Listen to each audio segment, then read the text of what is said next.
नमस्कार, मैं अनिल शर्मा। आप लोगों का बहुत बहुत स्वागत है सत्यहिंदी.com पे। 90 सीट, कल चुनाव, कल वोट डाले जाएंगे। आप समझ चुके होंगे मैं किस प्रदेश की बात कर रहा हूँ। मैं बात कर रहा हूँ हरियाणा की।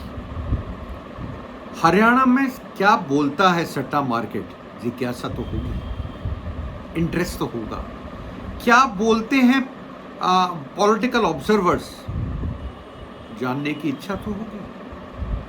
और क्या बोलती है वहाँ के जो ओपिनियन पोल्स हैं, जो वहाँ पे लोकल लोगों ने करे हैं या बड़ी कंपनीज ने करे हैं। कल वोट डाले जाएंगे, आप जानते हैं। देखिए, इंटरेस्ट तो चुनावों में सबको होता है, मैं ये मानता हूँ। और हरियाणा इसमें से कोई अलग स्टेट नहीं है जिसमें इंटरेस्ट ना हो। तो आखिर इन तीनों चीजें क्या बोलती हैं? इन तीनों चीजों में कॉमन चीज क्या है? आइए बात करते हैं चंद मिनटों में इस चीज के ऊपर। हरियाणा में मैंने आपको बोला 90 सीटें हैं। पिछले 2019 के विधानसभा चुनावों में कांग्रेस ने जीती थी करीब 30, बीजेपी 40-41 के पास रही थी और जेजेपी दुष्यंत चौटाला की पार्टी 10 सीट लेके आई थी, जो दोनों मिलके बीजेपी और जेजेपी ने मिलके वहां सरकार बनाई थी। पर उससे पहले 2019 में लोकसभा चुनाव हुए थे। लोकसभा में वहां 10 सीटें हैं। हरियाणा में 10 की 10 सीटें जीती थी बीजेपी ने। अब के क्या हुआ? क्योंकि अंतर क्या था? अंतर कोई नहीं था, सिर्फ ये था कि पहले 2019 के लोकसभा चुनाव हुए, फिर विधानसभा चुनाव हुए थे चंद महीनों के बाद। ऐसा ही अब के है। तो लोकसभा चुनाव में 2024 में क्या हुआ? अब के कांग्रेस भी 5 सीटों पे जीती और बीजेपी भी 5 सीटों पे जीती, मतलब बराबरी पे रहे। देखिए, अब है चुनाव, कल वोट डाले जाएंगे, रिजल्ट आएंगे। पता तो रिजल्ट के बाद ही चलेगा कौन जीता कौन हारा। हां, पर यह बात पक्की है, अगर कांग्रेस ने 5 सीटें जीती तो कांग्रेस की परफॉर्मेंस बेटर होगी। कितनी? क्या जीत के करीब या नहीं? ये बात सट्टा मार्केट क्या कहता है इसके ऊपर, पॉलिटिकल ऑब्जर्वर क्या कहते हैं और लोग क्या कहते हैं, जानने की हम कोशिश करते हैं। मैं हरियाणा में आप देखें, ये बात तो मान के चलेगा कि कांग्रेस बेटर ऑफ होगी, क्योंकि 5 लोकसभा सीटें जीती। ये बात तो आप भी समझते हैं। आप कितने भी कैलकुलेशन कर लें, कितने भी आप स्टैटिस्टिकल डेटा कलेक्ट कर लें, उसके बाद भी आप बोलेंगे हाँ, कांग्रेस की परफॉर्मेंस पिछली बार से बेहतर होगी। क्या इतनी बेहतर होगी सरकार बना सके? यही तो यक्ष क्वेश्चन है, जिसका जवाब ये 3 जो मैंने आपको बोले, शायद इसमें कुछ हो।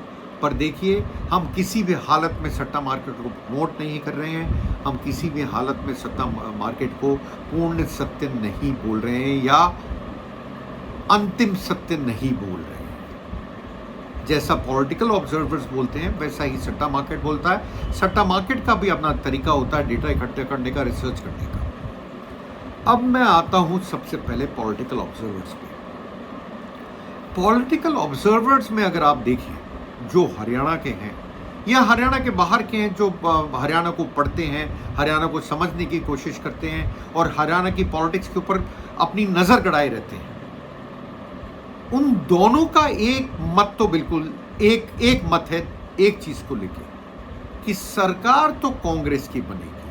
पर इसमें बहुत बड़ा फर्क, कई पॉलिटिकल ऑब्जर्वर्स कांग्रेस को 46 सीट दे रहे हैं और कई 60 से ऊपर दे रहे हैं। अंतर बहुत बड़ा है। देखिए, मेरा मानना है 46, 47, 48 ऐसी अगर नंबर आता है कांग्रेस का, तो Congress should not feel very excited. इसमें बहुत खुश होने की बात नहीं है, क्योंकि आप एक नंबर से थोड़ा ही नंबर ऊपर ला पाए हो। इसमें ज्यादा खुशी, हाँ कांग्रेस सरकार बनेगी, पर मैं मानता हूं शायद कांग्रेस को अंदरूनी इतनी खुशी ना हो, जो 50 के ऊपर होती है, 55 के ऊपर होती है, 60 के ऊपर होती है। हाँ, पर कुछ पॉलिटिकल ऑब्जर्वर ऐसे भी हैं जो कम से कम सीट बताते हैं 58 से और 62 के बीच में। बड़ा नंबर है। देखिए, इसका मतलब ये है कि बीजेपी बिल्कुल डेसिमेटेड जैसी पार्टी हो जाएगी, बहुत छोटा नंबर आएगा, will be decimated, will have a very very small presence in the state assembly BJP. ये है पॉलिटिकल ऑब्जर्वर्स का मानना। अंतर बहुत है, 46 से 62 मैं मानता हूं, पर अलग अलग पॉलिटिकल ऑब्जर्वर्स के अलग अलग व्यूज हैं, अलग अलग ओपिनियंस हैं, अलग अलग बातें हैं, उनको बेस करके मानते हैं। जो 46 बोलते हैं उनका कहना यह है, उनके बारे में बताना जरूरी है पहले आपको, कि जीटी रोड बेल्ट के ऊपर बीजेपी अच्छा परफॉर्म कर सकती है और कास्ट कॉम्बिनेशंस के अंदर भी बीजेपी ने कुछ सेंधमारी करी है। तो क्या ये सब चीजें बदलाव जो बात हो रही है, क्या मोदी की रैली, राहुल गांधी की यात्रा या रैली, प्रियंका गांधी की रैली से कोई अंतर भी पड़ा है? इन पॉलिटिकल ऑब्जर्वर्स आप देखें तो अंतर पड़ा है, पर इतना नहीं पड़ा जितना हमको उम्मीद थी। पर मैं एक पॉलिटिकल ऑब्जर्वर ऐसे भी हैं जो कांग्रेस को 65 से ऊपर सीट देने को की बात करते हैं। ये यहां बताना जरूरी है आपको कि ये पॉलिटिकल ऑब्जर्वर्स के अपने पर्सनल ओपिनियंस हैं, कि मैं नहीं बोल रहा हूं क्योंकि ना मैं सेफोलॉजिस्ट हूं, ना मैं कोई एस्ट्रोलॉजर हूं। अब मैं आता हूं प्री ओपिनियन पोल्स पे। प्री ओपिनियन पोल्स भी अगर आप देखें तो वो कांग्रेस को 55 से 62 का फिगर देते हैं। मतलब वो भी ये कह रहे हैं कि सरकार अगर बनेगी तो वो बनेगी कांग्रेस की, बीजेपी की सरकार बनते हुए नजर नहीं आ रही। बीजेपी के लिए बड़ी दुख भरी खबर है अगर आप देखें तो, क्योंकि एक स्टेट जहां पे आपने सीएम भी चेंज करा, मनोहर लाल खट्टर के जो नायब सैनी को लेके आए, उसका भी अंतरग्राउंड में पड़ता हुआ नहीं दिख रहा। यहां तक कि जहां से नायब सैनी लड़ रहे हैं वहां भी लोग कह रहे हैं कि चुनाव फंसा हुआ है। तो मतलब बीजेपी की हालत इन पॉलिटिकल ऑब्जर्वर्स और ओपिनियन पोल्स वालों के हिसाब से ठीक नहीं है। कारण क्या है इसके पीछे? कारण बहुत बड़े हैं। कारण है महिला पहलवान विनेश, आपको पता है चुनाव लड़ रहे हैं। कारण है अग्निवीर। अग्निवीर एक मुद्दा बहुत बड़ा बनके यूथ में उभरा है, क्योंकि हरियाणा में अनएम्प्लॉयमेंट रेट कोई ज्यादा अच्छी नहीं है, ये मान के चलिए अनएम्प्लॉयमेंट वहां पे बड़ा मुद्दा है। और तीसरा है वहां के फार्मर्स प्रोटेस्ट जो हुए थे उसका। ये 3 मुद्दे बड़े मुद्दे बन के उभरे हैं, जिसकी वजह से ज्यादातर पॉलिटिकल ऑब्जर्वर्स का मानना है कि बीजेपी की परफॉर्मेंस में कहीं ना कहीं कमी आती हुई नजर आ रही है। पर कईयों का मानना है कि कास्ट डिवीजन भी है जिसका शायद बीजेपी को फायदा मिलेगा। पर वो लोग भी, पॉलिटिकल ऑब्जर्वर्स, ये नहीं मानते हैं कि सरकार बीजेपी की बनेगी। वो भी मानते हैं इन सब के बावजूद, कास्ट कॉम्बिनेशंस के बावजूद, कुछ कास्ट शायद बीजेपी को फेवर करें, उनका मानना ये है। और उनका साथ में मानना ये भी है कि कांग्रेस में फैक्शनलिज्म बहुत है, उसका असर भी चुनावों पे पड़ेगा, इसलिए कांग्रेस का 46 से 50 के बीच में कहीं फिगर जाके अटकेगा।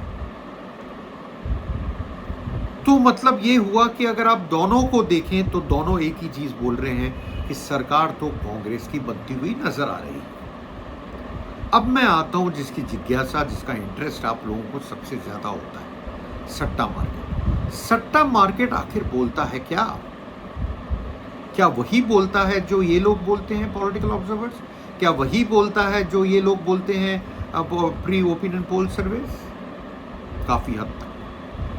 देखिए, नायब सैनी को हटाया, मनोहर लाल खट्टर को हटा के नायब सैनी को बनाया, सॉरी माफी चाहूंगा, मनोहर लाल खट्टर को हटा के नायब सैनी को बनाया। उसके बाद मोदी जी वहां भाषण देने गए। मुझे लगता है मोदी जी वहां ज्यादा नहीं गए, और कहीं ना कहीं वहां पे पार्टी वर्कर मुझे डिसइल्यूजन्ड लगता है।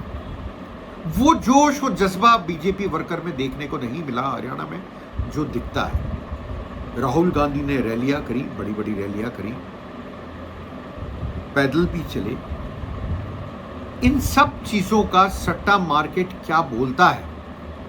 देखिए, इसको देखें तो सट्टा मार्केट जो फिगर मैंने आपको पहले दिया था और आज के फिगर में कोई अंतर नहीं दिखाता है। वो आज भी मानता है सट्टा मार्केट राजस्थान का कि 55 से 60 सीटें किसको मिल सकती हैं? कांग्रेस को, और 22 से 25 का आंकड़ा छू सकती है बीजेपी। ये आंकड़ा बहुत छोटा है, 22 से 25, मैं आपको बताऊं। और अगर ऐसा रिजल्ट आया तो इसकी गूंज बड़ी दूर तक सुनाई देगी। ये बात भी मैं आपको बताना चाहता हूं कि बीजेपी विल बी, एक तरह से अगर मैं सट्टा मार्केट को मानूं तो वो बिल्कुल छोटे फिगर की तरफ आ रही है। 30 भी नहीं ला पा रही, जो कांग्रेस 2019 के चुनाव में लाई थी, उससे भी काफी नीचे जा रही है। इसीलिए शायद लगता है कि नरेंद्र मोदी जी ने, जो प्रधानमंत्री भी हैं, या उनकी टीम ने वहां इतनी कैंपेनिंग कैनवेसिंग नहीं करी, इतना जोर नहीं डाला जितना वो डाल सकते थे। कि शायद कारण यही हो, शायद, हम तो शायद ही लगा सकते हैं, शायद कारण यही हो। इसके अलावा अगर आप देखें तो वहां पे जो माहौल बना है, अगर आप लोगों से बात करें या चौपालों पे जाएं, चाय की दुकानों पे जाएं, वहां बात करें लोगों से, तो एक अजीब सी नाराजगी आपको देखने को मिलती है हरियाणा के अंदर बीजेपी के अगेंस्ट। आप लोगों को पता होगा कई गांव ऐसे भी हैं जहां बीजेपी के जो विधायक हैं या जो चुनाव लड़ रहे हैं, उन लोगों को घुसने तक नहीं दिया गया। तो हम क्या समझे? और बाकी जो पार्टियां हैं, चाहे आप हो, चाहे जेजेपी हो, चाहे इनलो हो, जो भी पार्टी है, क्या उनका परफॉर्मेंस कुछ अच्छा होने वाला है? मुझे लगता है उनके वोट ही कट के अब के कांग्रेस की तरफ जाते हुए नजर आते हैं। कुछ बीजेपी के भी कटेंगे। बीजेपी का, अगर मैं गलती पे नहीं हूं तो बीजेपी कांग्रेस में 2019 में जो अंतर था, करीब 8% वोटों का अंतर था। बड़ा अंतर था, पर सीट में इतना अंतर नहीं आया था। करीब 8% के आसपास का अंतर था अगर आप 2019 के विधानसभा चुनाव देखेंगे तो। अब के उतना अंतर नहीं आया, दिखता नहीं है। तो सॉरी, मैं माफी चाहूंगा, मैं कुछ आपको बोल रहा था कि पिछले बार 2019 के चुनाव में 8% अंतर था कांग्रेस और बीजेपी में। बीजेपी को करीब देखिए, पूरा नहीं, करीब 8 और 8% से ऊपर वोट कांग्रेस से ज्यादा मिले थे। पर तब 10 में से 10 सीट आई थी लोकसभा में बीजेपी को, और कांग्रेस को 0 मिला था। पर अब के बात अलग है। अब के लोकसभा चुनाव में दोनों को 5-5 सीटें मिली हैं। मतलब ये बात तो मान के चलिए, कांग्रेस की performance will be better of this time, इसमें तो कोई शक होना नहीं चाहिए। और आप तीनों को देखिए, चाहे वो सट्टा मार्केट हो, चाहे वो आपके ओपिनियन पोल्स हो, चाहे आपके जो पॉलिटिकल एनालिस्ट हैं, ऑब्जर्वर्स हैं, उनके फिगर्स हों, वो कुछ और ही सीन दिखा रहे हैं। वो दिखा रहे हैं कांग्रेस सरकार बनाने की तरफ बढ़ रही है। देखिए, पता तो लगेगा जब रिजल्ट आएगा, ये आप जानते हैं। उससे पहले कोई, हिंदुस्तान में कई बार लोग हवा को पकड़ नहीं पाते, समझ नहीं पाते, लोग चुप रहते हैं। मैं मानता हूं हरियाणा का वोटर बड़ा इंटेलिजेंट है, नॉलेजेबल है, खासतौर से पॉलिटिक्स में। इसलिए पकड़ पाना और उनकी चीज को पकड़ पाना बड़ा मुश्किल होता है। पर आप जाते हैं, बात करते हैं, आपके हरियाणा का वोटर बड़ा ओपनली, कई लोग, मैं बोलूंगा सब। देखिए, ये तो होता नहीं है, हर पार्टी का अपना एक बेस वोटर तो होता ही होता है। 16% हो, 15% हो, 20% हो, वो तो होता ही होता है, वो कभी शिफ्ट नहीं करता। तो मेजॉरिटी को बीजेपी से नाराजगी थी, और वो नाराजगी शायद अब के चुनावों में हमें दिखने को मिल रही है, जो सट्टा मार्केट बता रहा है, जो पॉलिटिकल ऑब्जर्वर्स बता रहे हैं, और जो ओपिनियन पोल्स बता रहे हैं, और वहां के लोकल जर्नलिस्ट भी बता रहे हैं। अब देखते हैं होता है क्या।